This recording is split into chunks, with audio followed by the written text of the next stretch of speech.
رانه ورپسې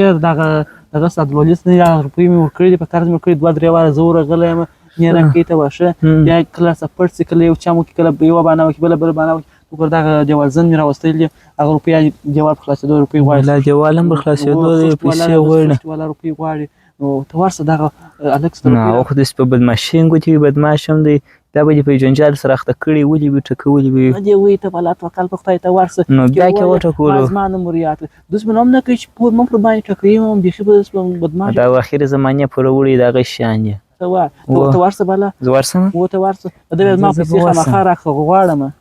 جانان را سلام علیکم وعلیکم السلام څنګه خیر جوړ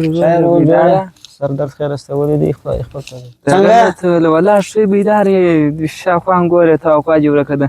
زما مشهور راستولی یم ته دته ورشه زما پیسې پر باندې پیسې درکړي کم یو د زما پوروري خو د خدای د رب دی ما مشهور متوکل صاحب نه دی شو دغه د ستا صاحب ورور دی دا زما ورور دی هغه زه راستولی یم ورشه پر دې پیسې باندې جنجراوه ول څو دي داسې بې نه درته وایي ول 2000 افغانۍ دي څه ووایه اوه ته ما نه پېژنې بیا زه تا څه پېژنم مزې راوښولې او له پلانکي سړي د سرای بغل د سرای دی هلته مزې ورته پلانکي همسایه دی یې پلار خدای راغی سکان په چې بلا خو مېرمن په وکشي څه وه اوس بیا ستا نوبت ته په دې نه خبر چې اوس د بد پر ورسې په دمن کې سړی وړي څه وه نو خو موږ هم راغلي چې د بد پر ور په دمن کې وره څه جنګ خو نه کوې څنګه راغلې داسې تا خبره ته څنګه زړه ته ولوېدلې چې زه به ځم د 200 روپۍ رقم او بیا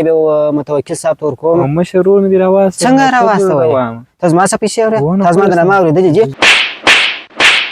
ما ته د شیان وصیت کړی دی چې جنګ مه کوه که نه زه ستا په کار پیدا نه هېڅ خانه ولا که نه وصیت کړی څنګه ځه چې بیا دې ونیوم ځه هغه سره بیا رانه شم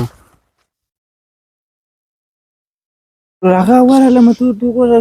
داسې چې په لږ سکان یې راغی په ځغاسته جنجرالمه روپۍ مې هم پر باندې دغه ما هم پر باندې لغه چې سکان یې غورځه چې په لږ یې غورځه ما بیخي جنګ پرېښو که نه در داسې مې کړه ستا پورې وړي چې مې نه خلاصولې څه وایه ته اوس ته لږ کښېنه بله نور ما او کار سره پرېږده ښه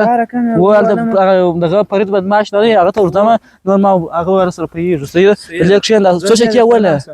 بیخي د حساب چیرې وه یوه چکه چې اولې د هغه په ځای کې بیا لس چکې وخورې اوس ورځم